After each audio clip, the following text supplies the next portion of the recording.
cómo fue la relación dentro. Evidentemente ya hemos conocido algunas características de cómo era la relación dentro de los que estaban cautivos, pero también cómo era la relación con los guerrilleros, con los carceleros. Es decir, ellos tenían un perfil en particular, tenían un nivel educativo en particular, eran hombres fuertes, con ideas radicales, los iban rotando, la participación de la mujer, cómo fue esa relación, de qué se puede decir de Es eso. muy amplio el tema, ¿no? Sí. Volvería a los primeros meses de cautiverio.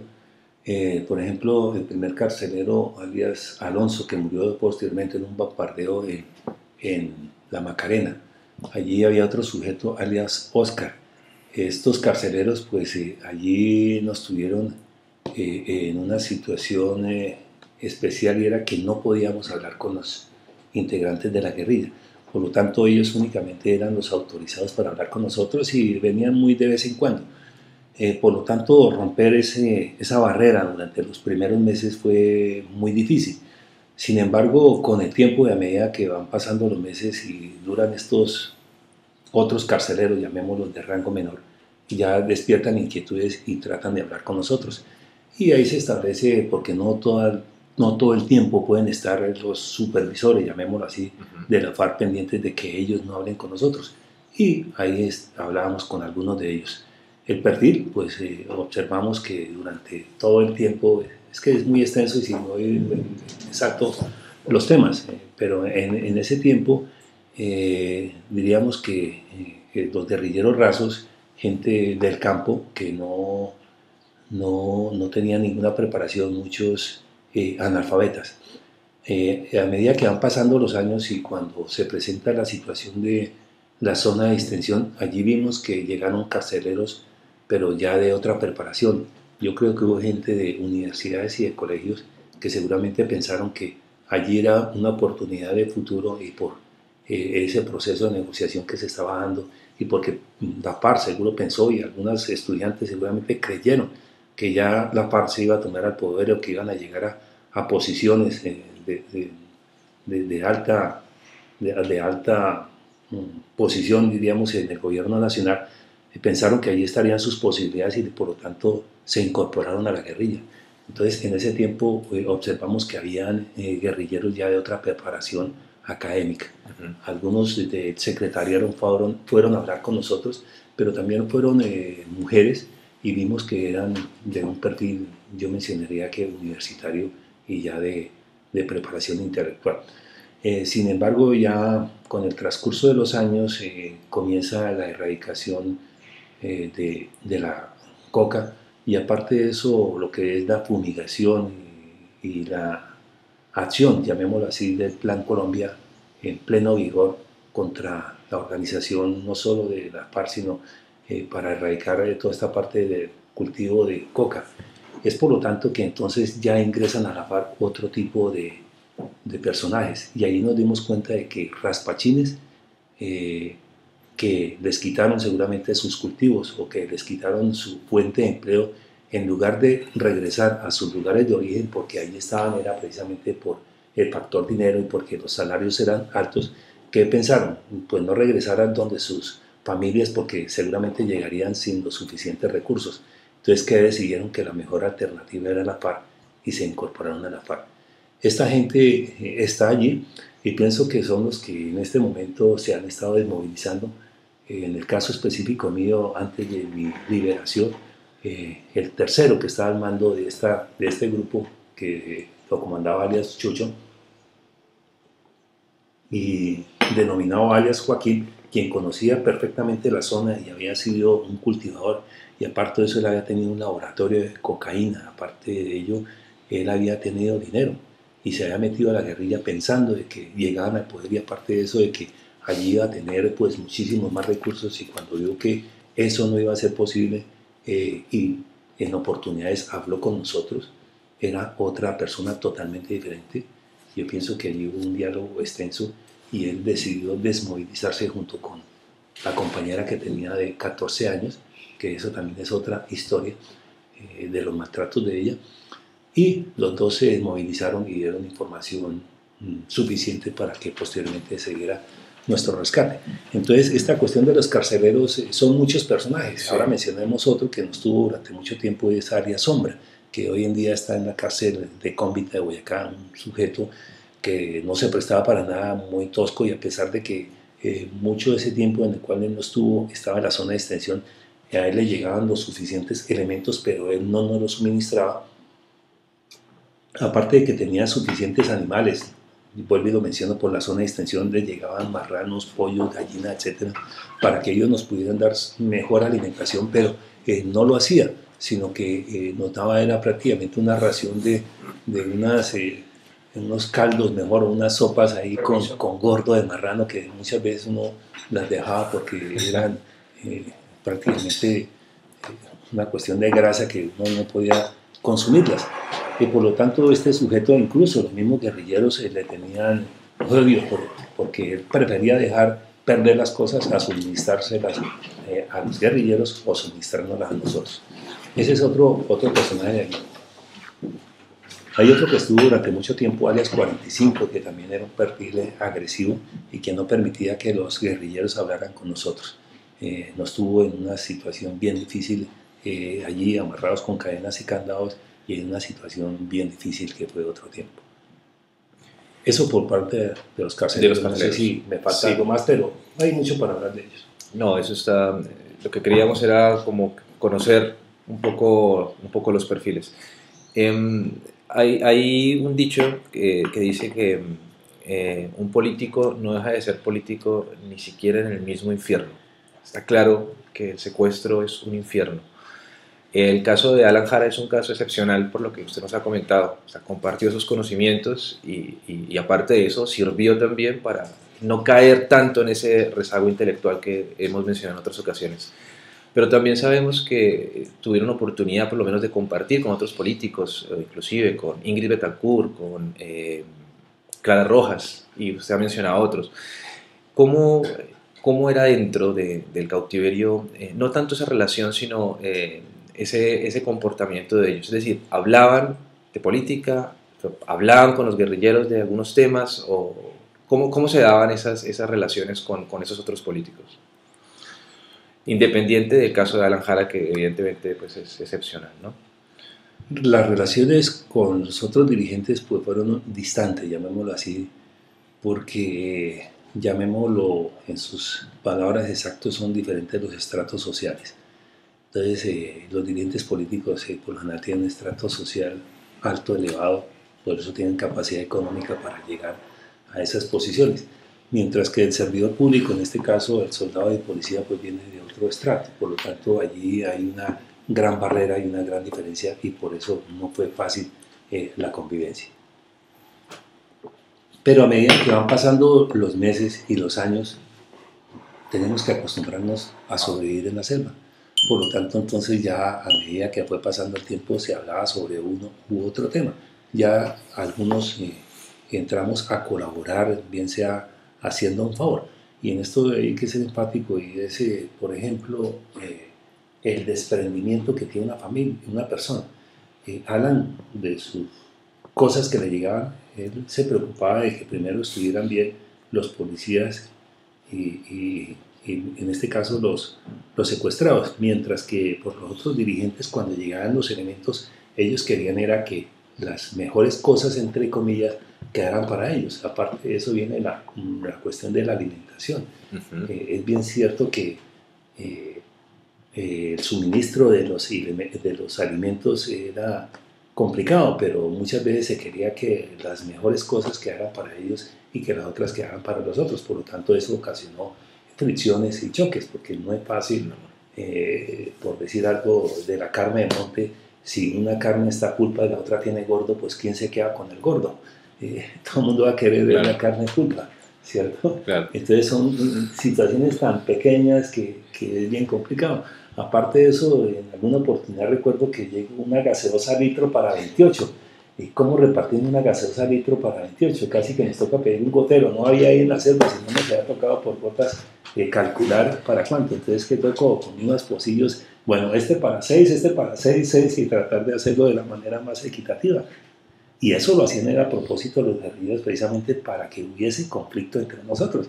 Viene la maldad de la parte de ellos. Es la parte, llamemos, de la tortura psicológica, porque no solo es en el suministro de las cosas para que nosotros tengamos enfrentamientos y problemas, sino también cuando nos desplazamos, y por eso ellos lo hacían en la parte más difícil y más inhóspita, para que nosotros pues nos afectáramos con las espinas, que tuviéramos que caernos, que tuviéramos que meternos al agua, al barro, tener agua casi hasta el cuello, barro, pisar. Entonces eso era pasar como por un sitio, yo diría que adaptado por ellos, por esas condiciones, para que nosotros sufriéramos. Por lo tanto, en esa situación tan difíciles, viene cómo es la colaboración. Y es lo que le menciona a usted, el desprendimiento de Anan de colaborar, mientras que de los otros no hubo esa colaboración, sino hubo constantes enfrentamientos. Pero sin embargo, se trató de convivir de la mejor manera posible, y en oportunidades muchísimas pues nos tocó ayudarnos unos a otros, así sea en palabras de motivación, y en el caso mío pues orar con algunos de ellos para que superáramos las situaciones difíciles.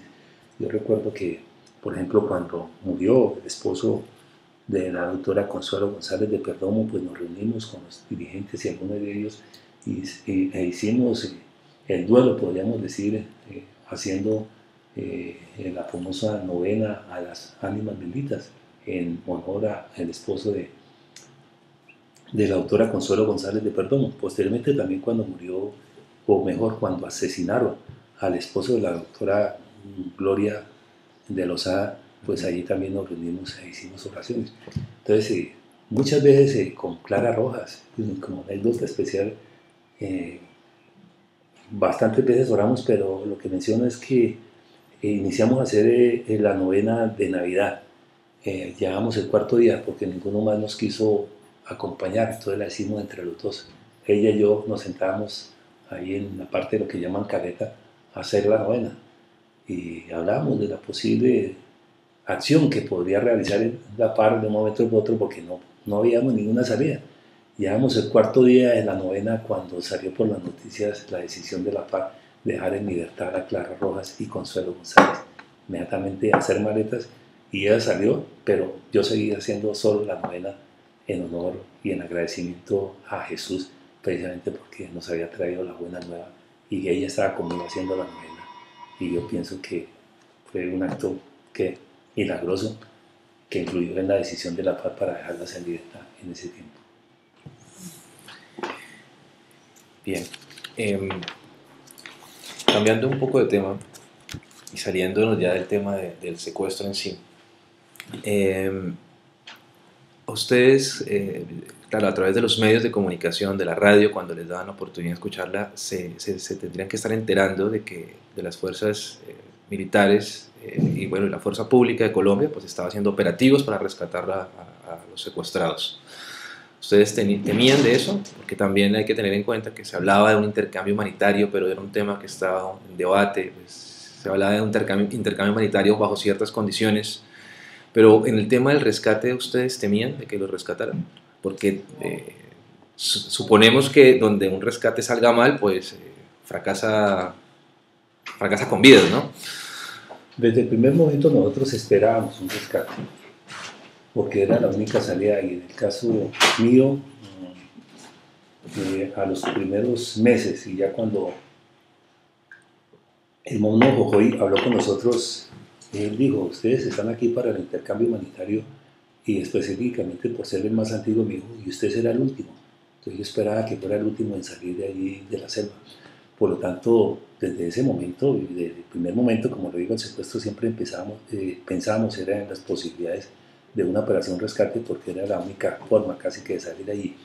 Sin embargo, a medida que van pasando los años y los primeros meses, y viene la parte de negociación del doctor Andrés Pastrana con la guerrilla, y acepta canjear 14 integrantes de la FARC por 28 enfermos de la fuerza pública, y en ese momento pues salieron ellos. Aquí tengo que mencionar que del grupo donde estábamos, si no estoy mal, salieron 7, y me dijeron que cuáles eran los enfermos de ese grupo para salir. Allí mencioné y les solicité a los que fueron que se tenía que contemplar al capitán Julián Ernesto Guevara como uno de los enfermos, porque él ya le habían dado allí 3 ataques donde había quedado inconsciente por varios minutos, por lo tanto nos preocupaba la salud de él. Y el segundo era Luis Hernando Peña Bonilla, porque él tenía problemas psicológicos y estaba en un comportamiento supremamente agresivo y ya se había dado golpes con algunos de los compañeros. Por lo tanto, solicité que fueran ellos dos que salieran en primer lugar como enfermos. Sin embargo, por ser mandos, los integrantes de la FARC no lo consideran, sino que los dejaron allí y incorporaron en las listas a otros policías que estaban allí y fueron los que salieron como enfermos, pero sin embargo los dos no salieron y desafortunadamente pues Guevara murió en cautiverio y Peña Bonilla años después lo sacaron a hacer un tratamiento psicológico y de él no sabemos nada hasta la fecha. El más indicado a dar información de él es Alias Sombra, porque en ese tiempo estábamos con él era el carcelero y no sabemos qué hizo con él. Pero entonces, volviendo atrás en esta parte, y es que se me perdió el hilo. Estábamos con Guevara, que le estaban pidiendo. De la pregunta. Al principio no, la pregunta era sobre el miedo al rescate. Ustedes estaban seguíamos nosotros siempre pendientes de esta operación de rescate. Se da el intercambio humanitario y cuando nos separan, pues en ese momento nos dimos cuenta de que la situación iba a ser supremamente más difícil.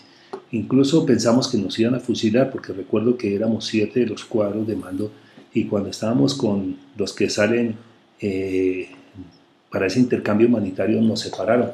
Cuando nos vimos los cuadros de mando, y aparte de eso que seguimos por una trocha, pero allí ¿qué ocurre? Que los guerrilleros llevaban únicamente armas y granadas y no les vimos morral.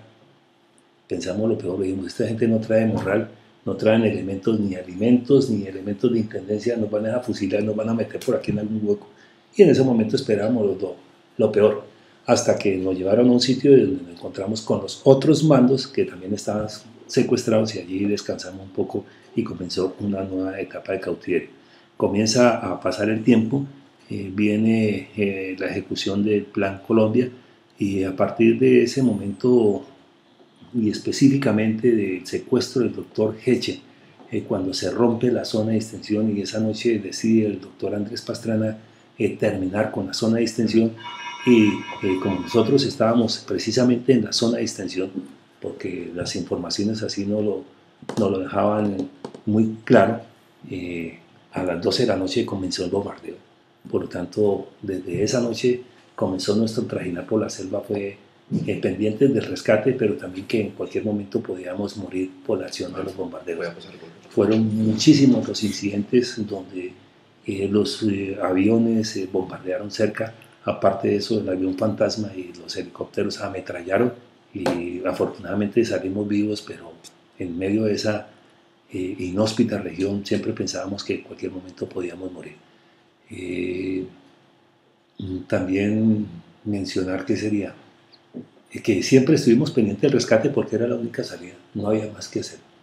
¿Usted nos puede hacer así como nos hizo una narración cronológica de la toma en Mitú, puede hacer algo similar sobre el rescate? ¿Cómo fue ese rescate?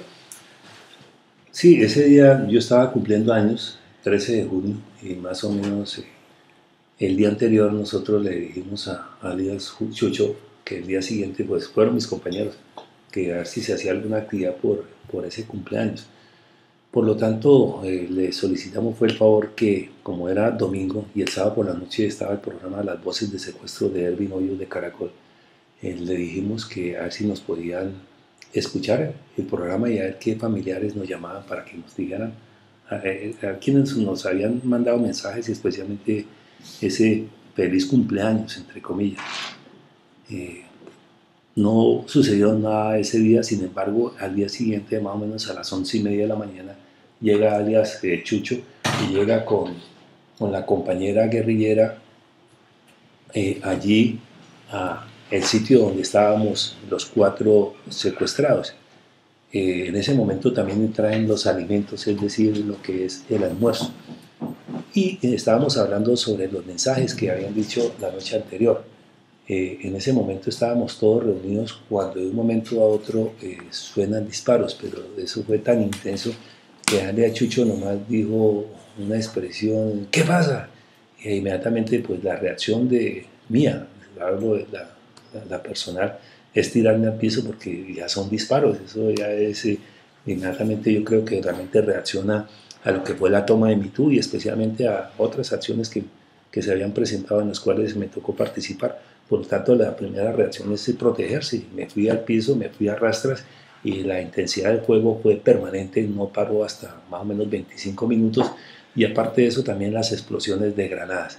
Este Alia Chucho, pues en el momento en que me voy al piso, él salió corriendo agachado junto con su compañera y vi que salió, fue corriendo a buscar protección.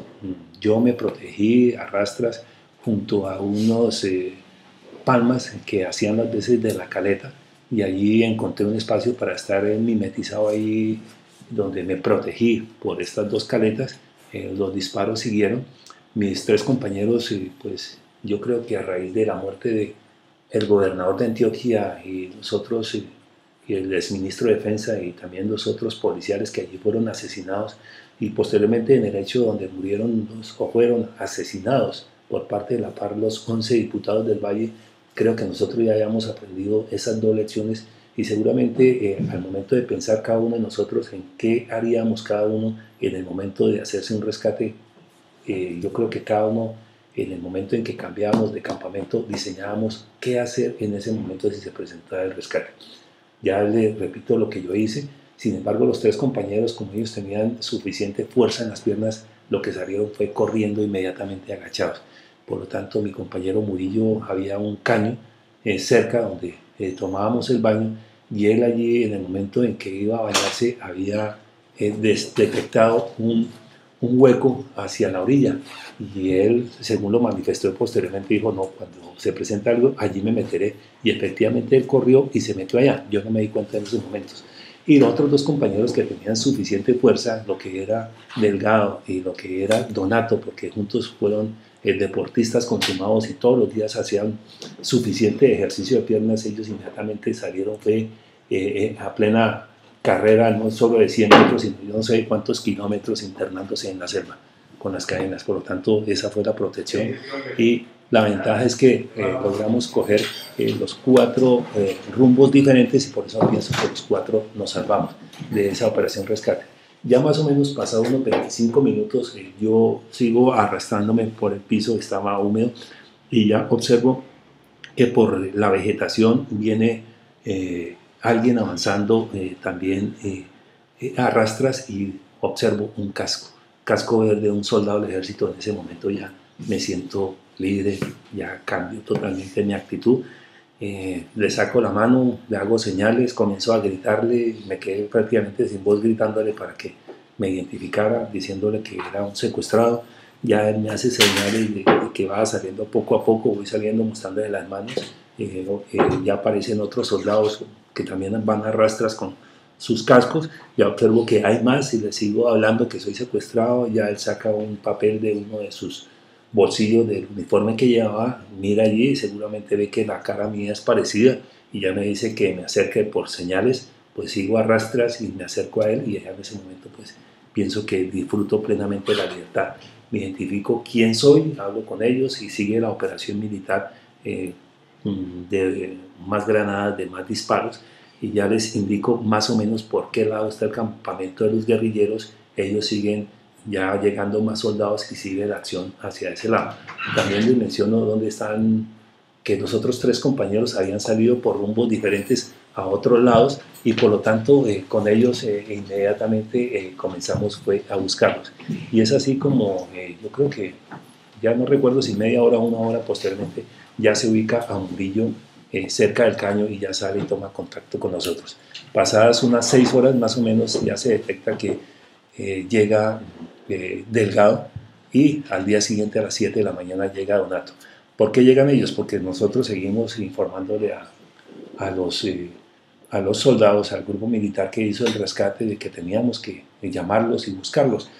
Y como en ese momento, por la acción del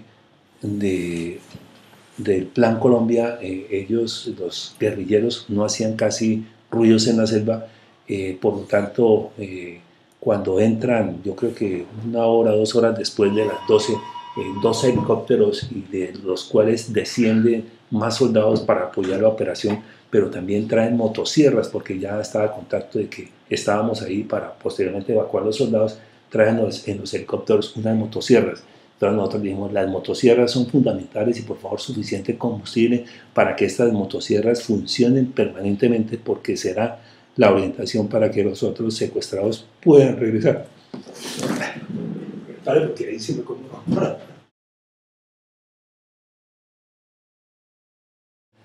Y seguíamos prácticamente avanzando por tierra, precisamente porque seguían la operación militar.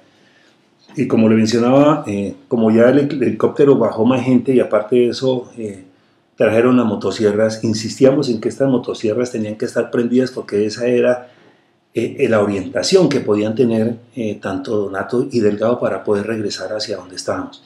Recuerdo que posteriormente Donato en su narración dice que tan pronto los helicópteros salieron, él se sintió muy frustrado porque pensó que se había quedado allí abandonado en la selva. Pero retomando lo de las motosierras, insistíamos que tenía que seguir funcionando, y es así como Delgado, que se penetró a la selva, en las horas siguientes el ruido de la motosierra fue la que lo orientó nuevamente para que pudiera regresar. Y por lo tanto la emoción, hasta las lágrimas con mi compañero Murillo, de la emoción de que ya estábamos rescatados y que ya estábamos libres, y nos sentíamos de esa manera porque ya estábamos acompañados por los soldados, y ya que en ese momento pues habían las suficientes armas para contrarrestar una posible contraofensiva de la FARC y seguramente los anillos de seguridad que tenían alrededor. Importante también que en el rescate, pues aparte de los helicópteros, llegaron aviones y bombardearon zonas, pero también venía nuestra preocupación porque al bombardear bien pudo haber muerto Delgado, bien pudo haber muerto Donato, sin embargo no ocurrió así. Por eso cuando a las 6 de la tarde más o menos vuelve y Delgado aparece, y nosotros era gritando y gritando permanentemente en diferentes rutas, y afortunadamente los soldados fueron abriéndose por diferentes caminos, y pues ellos tienen su GPS y sus brújulas, por lo tanto se tomaba una mayor zona. Y ya cuando Delgado aparece y llega hacia nosotros, pues muy emocionados, porque ese reencuentro para nosotros era impresionante, porque ese pasar de la vida a la muerte, de la muerte a la vida. Y sin embargo ya comenzamos posteriormente a seguir con lo de Donato, y por lo tanto esas motosierras trabajaron durante toda la noche haciendo el helipuerto, pero especialmente era el ruido que tenía que sentir Donato, era el acompañamiento, yo diría en esos momentos seguramente de mucha intranquilidad y de preocupación de quedarse abandonado en la selva o de quedar allí botado a merced de los guerrilleros. Por lo tanto a Donato lo orientó esa motosierra durante toda la noche, y es así como a las 6, casi 6, 7 de la mañana llegó gritando y nosotros gritando, y la emoción es muy fuerte porque nuevamente tener contacto con el compañero, de reencontrarnos y ver que está vivo, que está sano, que está bien, y aparte de unas lesiones que tenía menores, pero que creo que ahora ya seguramente están en tratamiento médico, pero esa emoción de regresar nuevamente, vuelvo y lo repito, de la vida a la muerte, de la muerte a la vida, y de llegar a reencontrarnos los cuatro, pues fueron escenas supremamente dramáticas y conmovedoras, de las cuales estuvieron presentes los soldados, pero para nosotros en ese momento de muchísima alegría, muchísima felicidad, porque los cuatro estábamos vivos. General, cambiando totalmente de tema, ¿qué piensa de la legalización de las drogas? Las drogas es un problema que va hace mucho tiempo en Colombia. Sin embargo, la FARC en este momento está dedicada de lleno a este negocio. Las repercusiones internacionales son muchas.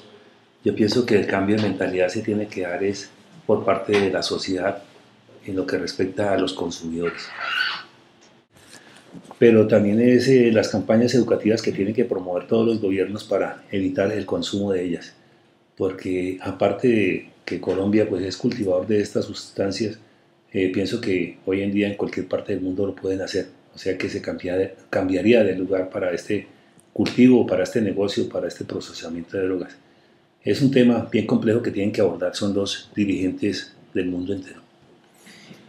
El tema del secuestro evidentemente es un tema muy importante, no solo en Colombia, sino en el mundo entero. De hecho, hace poco pues, el secuestro del periodista francés volvió a trasladar el tema en el escenario internacional. ¿Cómo se puede mantener un alto nivel de atención, no solamente por parte de los medios, sino de la comunidad internacional, con los secuestrados? Es decir, y también cómo cree que desde el exterior se puede ayudar a librar a los secuestrados. ¿Qué se puede hacer desde afuera? Fundamental lo que ocurrió en febrero del año 2008, es decir, el pronunciamiento de la sociedad colombiana, en este momento de la sociedad internacional exigiendo la liberación del periodista francés, pero también son los gobiernos, en este caso de Europa, los que se tienen que pronunciar, las diferentes ONG, las entidades encargadas de defender los derechos humanos, y son los que deben de estar en este momento exigiéndole a la FARC que libere al periodista. También es importante los medios de comunicación, que no se calle el tema, sino que esté a la orden del día, yo diría que en todo momento, porque esa es la presión que deben sentir la FARC, porque tienen que dejarlo en libertad. Ellos allá tienen sus medios de comunicación, tienen su radio, pero aparte de eso muchos dirigentes están en diferentes partes del mundo y ellos son los que toman las decisiones en qué momento deben dejar en libertad a el periodista francés. Por lo tanto, pienso que es la posición de presión por parte de los gobiernos, por parte de la sociedad y por parte de los medios de comunicación de estar exigiendo la libertad del periodista. General Mendieta, esta entrevista, estas palabras suyas pueden ser escuchadas seguramente por personas que aún están secuestradas. Recordemos que en Colombia aún hay gente secuestrada. ¿Qué mensaje les daría usted a ellos si en algún momento les alcanza a llegar este audio? ¿Y qué mensaje también finalmente le podría dar a los guerrilleros si en algún momento pueden escuchar este audio? Sí, para los secuestrados, indudablemente vivir el día a día y expresarles nuestro saludo, ya aquí desde la libertad. Nosotros seguimos haciendo votos.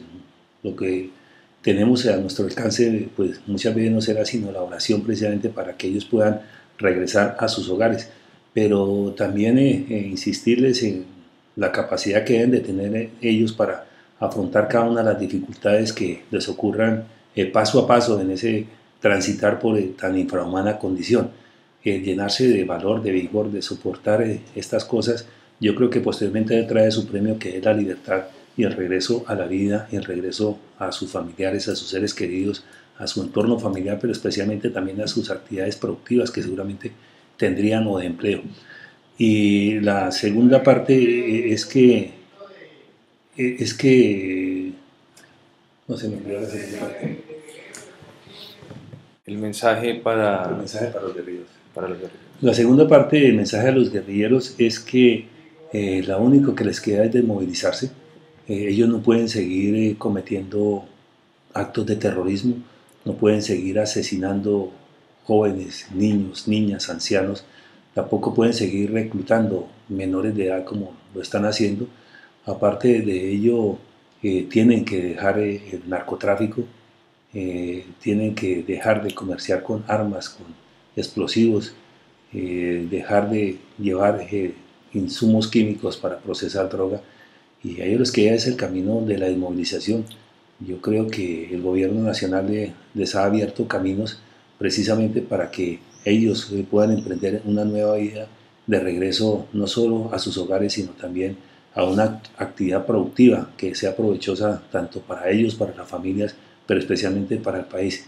Yo creo que en el momento en que ellos tengan conciencia, yo sé que ellos escuchan radio y están atentos a todos estos temas, y por eso la insistencia en que hacemos es que el camino es la vía democrática, el camino es buscar por todos los medios posibles un acercamiento con el gobierno para que se inicie un proceso de paz y para que pues todos los colombianos podamos disfrutar esa paz tan anhelada, tan soñada que hemos tenido durante varios años, y para que contribuya al bienestar general de todos los colombianos. General Mendieta, muchas gracias. No, a ustedes muy amables y un saludo muy especial para todos los colombianos que están viviendo en el exterior y mis deseos de que tengan muchos éxitos, que tengan mucha prosperidad en todas sus acciones personales, profesionales. Lo complementaría con lo académico, pero especialmente con las familias. No olviden que el eje principal de todos ustedes pues son sus seres queridos.